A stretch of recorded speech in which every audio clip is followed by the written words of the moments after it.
Iranin säteilyarvot ovat jälleen nousussa uusimman vuodon jälkeen. Kansalaisia kehotetaan välttämään turhaa ulkona liikkumista ja pysymään sisätiloissa, jos suinkin mahdollista. Ja sitten ulkomailta. Entisen Euroopan komissio suunnittelee alentavansa lääkkeiden hintaa vieläkin tuntuvammin ja poistavansa kaikki reseptilääkkeet. Tämä tarkoittaisi sitä, että 2 vuoden siirtymäajalla lääkeyhtiöt ja entinen Eurooppa olisivat laillistaneet kaikki kemiallisesti tuotetut lääkkeet. Kotimaassa huumeiksi luokiteltavien nautintoaineiden katukauppa sen sijaan jatkaa kasvua. Kiellettyjen aineiden kotikasvatus ja käyttö varsinkin nuorten keskuudessa on suuressa nousussa. Viranomaiset kertovat keskittävänsä enemmän työvoimaa tämän kitkemiseen. Terveysviranomaiset muistuttavat myös tämän kevään voimakkaasta influenssa-aallosta ja suosittelevat kaikkia hakemaan lähikioskilta rokotuksen ja lääkkeet mahdollisia oireita vastaan. Siinä kaikki tältä erää ja muistakaa, meiltä ihmisiltä, meille ihmisille. Hyvää illanjatkoa.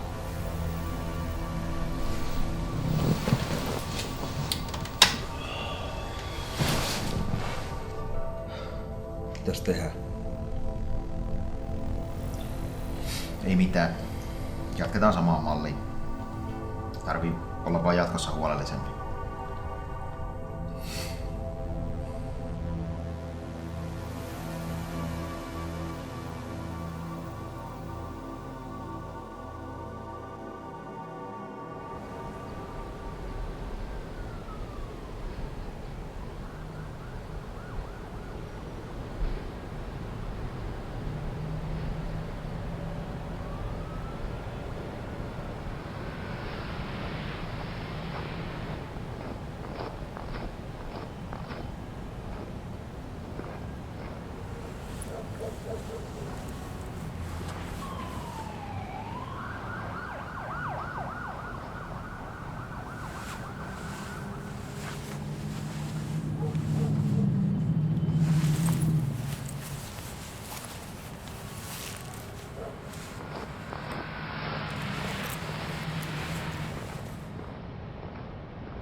Paljon sä ostit sitä? 5 grammaa. Vaan tiedä yhtään mikä laatusta tää. 5. Kyllä se viikoksi piisaa. Paljon maksu? 20.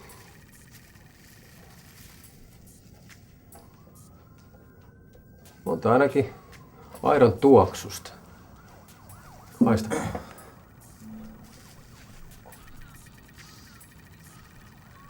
No. Sopiva kuiva. Joo. Tämä on kai tehty jostain kaanalaisista siemenistä tai jotain. Miten me vetään se? Sulatetaanko me se vai? Joo. Se olisi varmaan paras, kun tätä on näin vähän kuitenkin.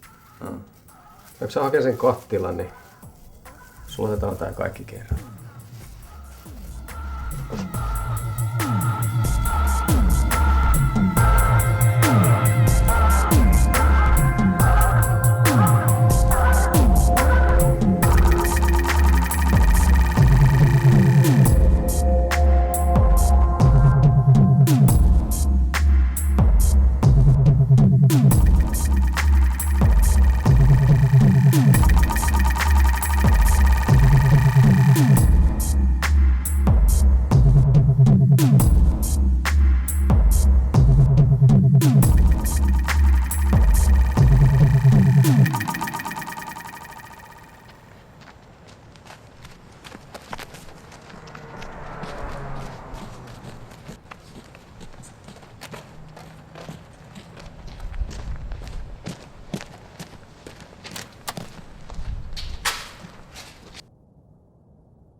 Arvaa mitä mä sain. No. 2 grammaa seetä. Älä, mistä näistä sait? Antilta. Sillä oli kuulemma vähän ylimääräistä. Saas mä maistaa tätä? Joo, totta kai.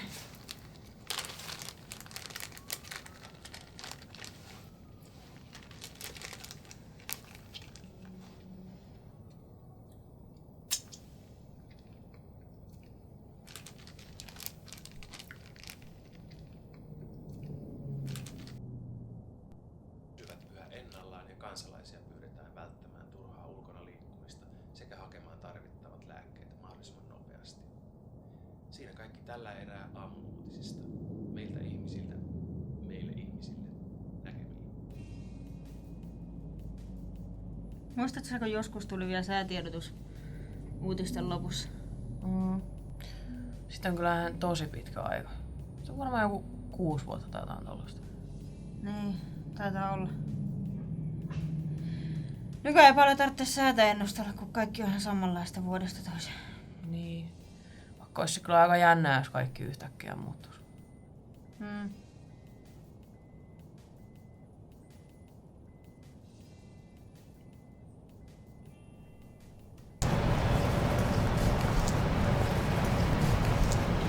Oot sä ikinä kokeillut sitä D:tä? Ehkä. Meinasin vaan, että onko se semmoista, mitä sanotaan? Miten niin? No siis, että energiatasot lähtee ihan pilviin ja jaksaa ihan hullua. Niin. Onhan se puhtaampaa kuin se. Ainakin bisnesmiehet käyttää sitä. Eihän ne muuten jaksaisi niin pitkiä päiviä. Niin ja siitä ei kai jää silleen jälkiä kuin C:stä.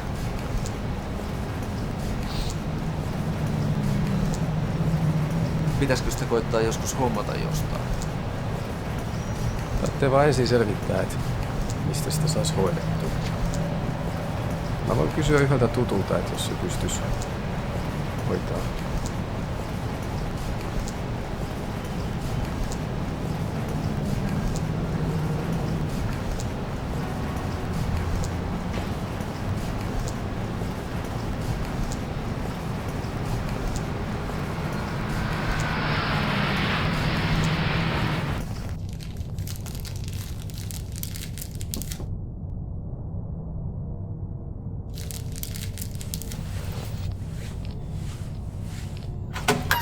Mitä te haluatte?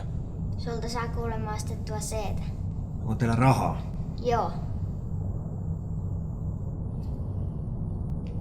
Minkäs verran teillä sitä rahaa on?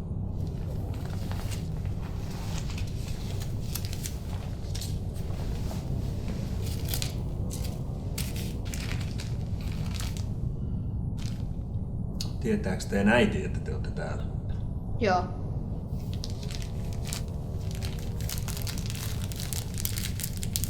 Siinä. Älkää käyttäkö nyt kaikkia kerralla. Ei.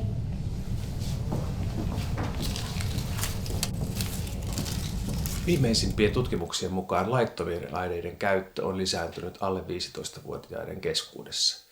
Niin kutsutut bilehuumeet ovat nousseet suureen suosioon, mutta viranomaiset kuitenkin varoittavat, että vaikka nämä bilehuumeet voivat vaikuttaa viattomilta, niin todellisuudessa niistä saattaa löytyä mitä erikoisimpia kemikaaleja.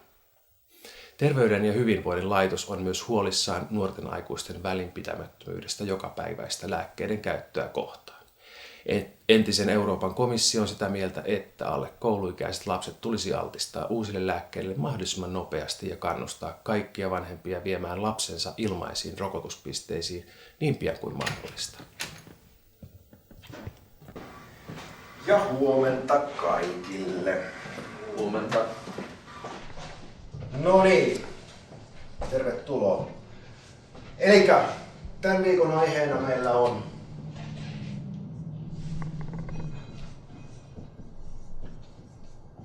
C-dealerit ja niiden tarkkailu.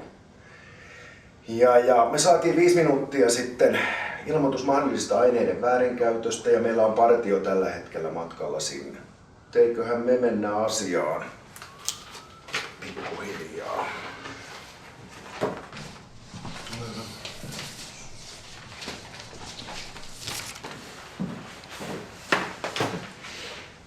Joo.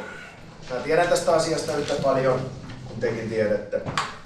Ja niin kuin varsinkin olette huomannut, niin meidän väkeä ja toimintoja on aika lailla ulkoistettu nyt tuonne Etelä-Euroopan suuntaan, mutta meidän täytyy vaan nyt toimia tällä porukalla, mitä meillä tässä on käytettävissä.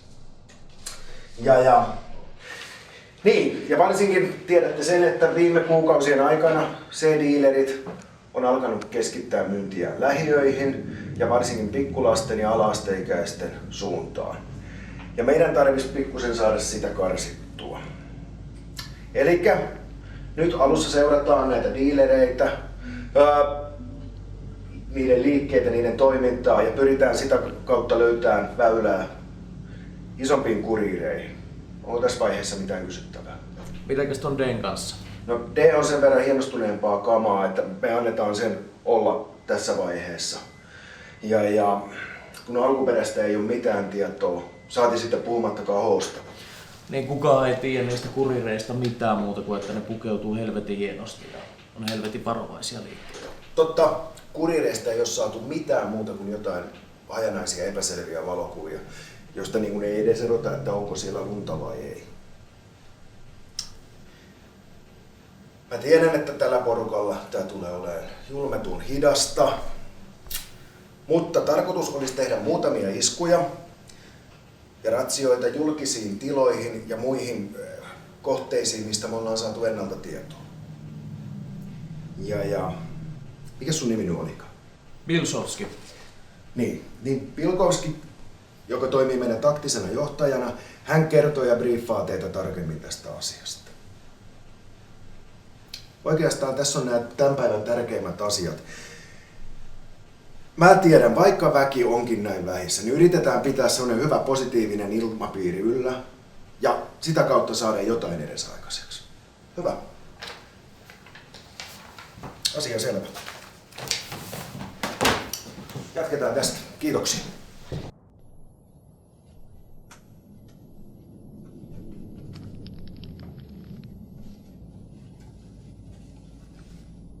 Hyvää äitienpäivää. Kiitos.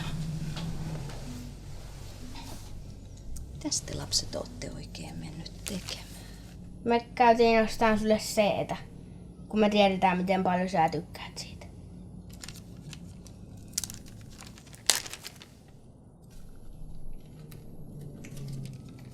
Eiköhän me tehdä nyt niin, että otetaan kaikki yhdessä vähäsen.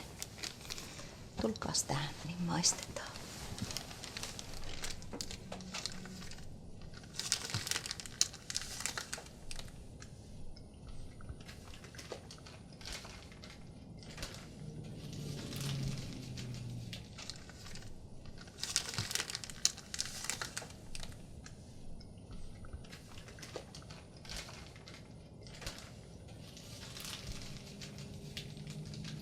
Haalarit päällä tyhjentämässä kamoja kato pauhuttamassa.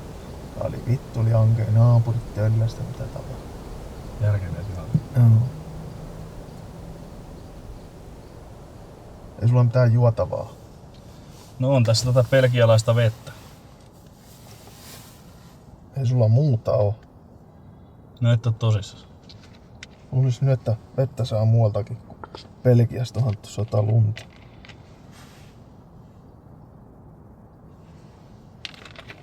Ei hitto. Hirveen makusta. No ei sitten muuta kuin tonne hankeen vaan, ei se sitä lopu.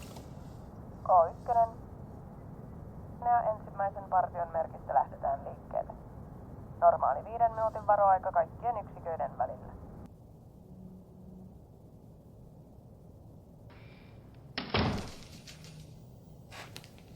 Äiti, täällä miehiä. Huomenta. Pudotapa se pussi siihen sängyltä.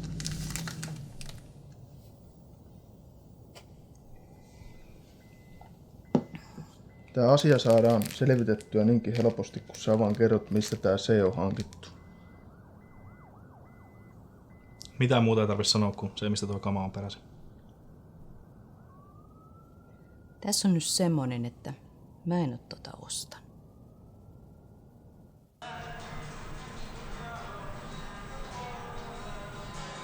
Sulla Antilla enää yhtään sitä seitä jäljellä. Ei. Sulla on kuulemma joku uusi diili tulossa. Harmi. Se oli ihan kiva saada sitä vähän viikonlopuksi. Kertooko se yhtään mikä diili se on? Ei. Se vaikutti aika salaperäiseltä. Eiköhän me jotain keksitä.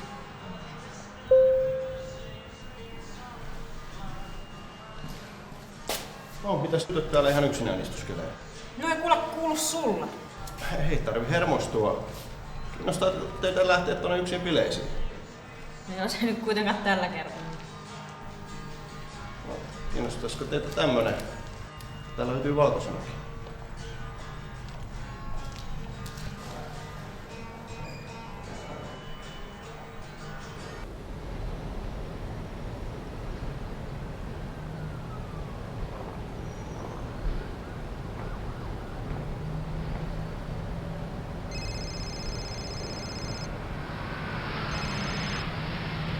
Jos olet vielä kiinnostunut, mene kävellen alueesi itäiselle alikulkutunnelille. Tunnelin katosta löydät säiliön, jonka sisällä on puhelin, jota on mahdoton jäljittää. Saatuasi sen haltuusi, näppäile numero. Matkalla hankkiudu eroon nykyisestä puhelimestasi. Ja muista, me seuraamme.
Hyvät herrat, suoraan sanottuna, tältä keikalta me voidaan ottaa vaan kaikista pahinta.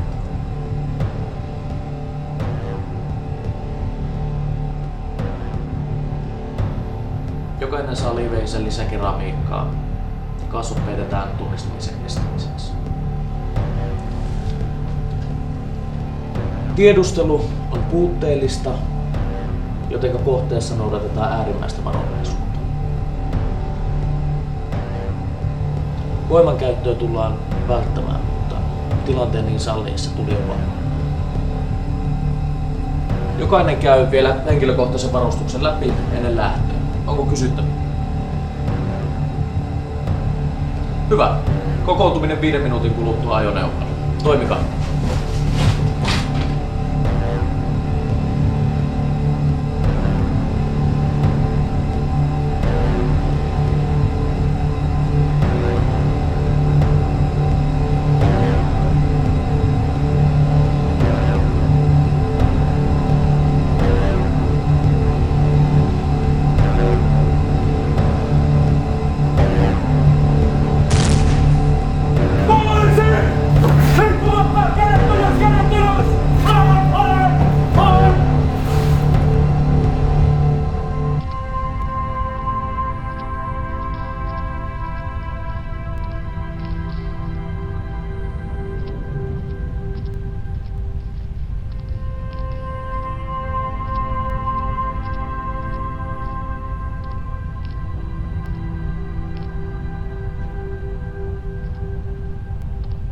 Me olemme seuranneet sinua jo hyvinkin pitkään.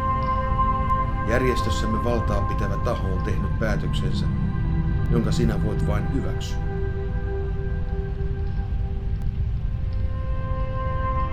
Se, mitä tulet kohta näkemään, on sinun menneisyytesi, tulevaisuutesi ja mahdollisuutesi.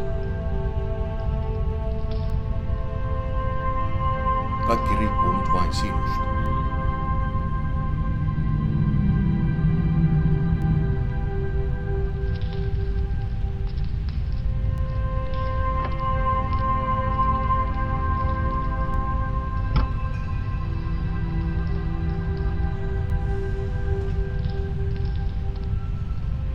Voit sanoa ei vain kerran.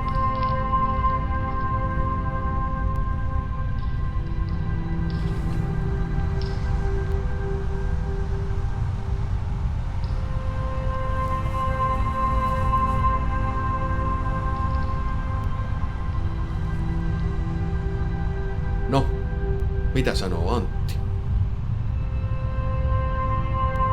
Kyllä vai ei?